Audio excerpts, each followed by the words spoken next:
नमस्कार, मैं हूं ज्ञानेंद्र मिश्रा और आप देख रहे हैं शेर आजमी न्यूज। सबसे तेज और सबसे सटीक खबर देखने के लिए बने रहिए शेर आजमी न्यूज के साथ। अब खबर विस्तार से।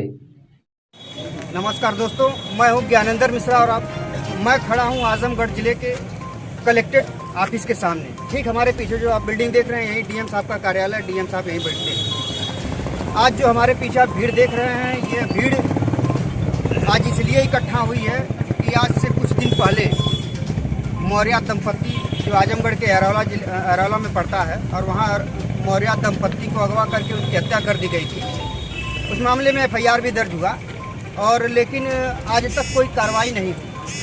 और जिन मौर्य दंपत्ति की हत्या हुई, उनके बच्चे लगभग 4 महीने से डीएम साहब के कार्यालय के ठीक सामने अम्बेडकर पार्क है, और वह बच्चे इस कड़कड़ाती ठंडी में लगातार धरना प्रदर्शन कर रहे थे, न्याय की गुहार लगा रहे थे। सामने डीएम साहब काफी से बगल में 10-15 कदम की दूरी पर पुलिस अधीक्षक का भी कार्यालय है। आज यह भीड़ इसलिए इकट्ठा हुई है क्योंकि उनको न्याय नहीं मिला, और सूबे के जो मुख्यमंत्री उप मुख्यमंत्री केशव प्रसाद मौर्य, जब मौर्य दंपत्ति की हत्या हुई थी तो वो चुनावी एक रैली में आए थे, जो मौके पर वहाँ पहुँचे भी थे, जिन्होंने 25 लाख के मुआवजा का जो है आश्वासन भी दिया था।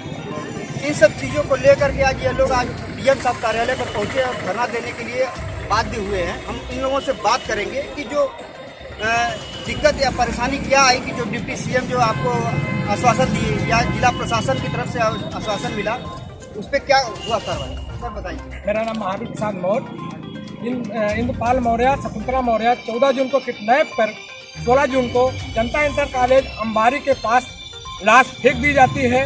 एफआईआर लिखा जाता है। उसके बाद हमारे डिप्टी सीएम केशव प्रसाद मौर्य जी आते हैं घर पे, और 25 लाख का आश्वासन बच्चों को भरण पोषण के लिए 25 लाख रुपए घोषणा करके जाते हैं। पर आज 6 महीना बीत चुके हैं, अभी तक 1 रुपया नहीं प्राप्त हुआ, और इसमें प्रशासन शासन सब जो है मिली हुई है। इसमें हम लोग बार बार धरना, 7 नवंबर को धरना दिया गया, तब आश्वासन दिया गया डीएम, एडीएम और ग्राम एसपी द्वारा मुझे आश्वासन पे आश्वासन। 7 नवंबर को हुआ आंदोलन, फिर 22 दिसंबर को हुआ, आज 26 दिसंबर को इस जनता जो है डीएम साहब को बार बार पुकार कर रही कि डीएम साहब आके आ जाए, आपका मैं दर्शन कर लूं। पर डीएम साहब अपने कार्यालय से नीचे नहीं उतरे। आज कह रहे 5 लोग आए, कहीं घटना और होती डीएम एसपी दौड़ के पहुंचते हैं। पर यह मौर्य दंपत्ति हत्याकांड मौर्य बिरादरी होने की वजह से ये डीएम साहब नहीं नीचे आए अपने ऑफिस से। और हम ये कहना चाहते हैं, हमारे मंत्री साहब एक आए हुए थे, उनसे मिलने तो वो पीछ दिखा करके भाग चले। कब मंत्री साहब आए? अभी थोड़ी देर 10-15 मिनट पहले। और ये 2 गेट जाम था, तीसरे गेट से भाग गए, और बीजेपी का मतलब ये मंत्री जी थे। आप लोगों की बात नहीं सुने? कुछ भी नहीं सुने, और पीठ दिखाते हुए निकल लिए। क्या बोला उन्होंने? उन्होंने कुछ नहीं कहा, होगा बस आश्वासन होगा यही करते चले गए। और आज यहाँ डीएम साहब कार्यालय पे आप लोग आए हैं, तो 5 लोगों को डीएम साहब बुलाए हैं। आप लोगों ने काफी प्रयास किया कि डीएम साहब यहाँ पर आकर के आप लोग की बात सुने। तो क्या कारण मानते हैं जो अभी तक न्याय नहीं मिला? एक डिप्टी सीएम आपके घर आकर के आश्वासन दिया था, उसके बाद भी आपको न्याय नहीं मिला, इसके पीछे का कारण क्या मानते हैं? अब कारण यही कहीं दबाव है, सरकार का दबाव है, जो कि डीएम साहब नहीं सुन रहे हैं। नहीं तो ऐसे हरिहरपुर में एक हत्या हुई थी, वहाँ डीएम एसपी सब लोग पहुँच जाते हैं।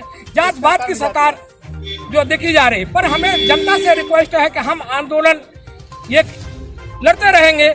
जैसे उन्नाव में हुआ था, क्या नाम है, सेंगर साहब का, वो बाहुबली था। ये कितने बड़े बाहुबली हैं।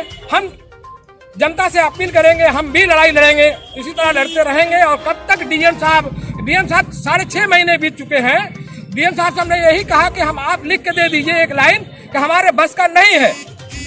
जनता का पैसा है, 2 लाख पर महीने कमाते हैं, और 12 लाख रुपए जनता में पैसा बांट दिया जाए, लेकिन डीएम साहब बात करने के लिए तैयार नहीं है। प्रमुख मांगे आप लोगों की क्या क्या? हमें प्रमुख मांग, सबसे पहले बच्चे को एक सरकारी नौकरी चाहिए, और जो घोषणा करके आए थे डिप्टी सीएम केशव प्रसाद मौर्य 25 लाख रुपए का, वो 25 लाख रुपए चाहिए, और केस का खुलासा चाहिए।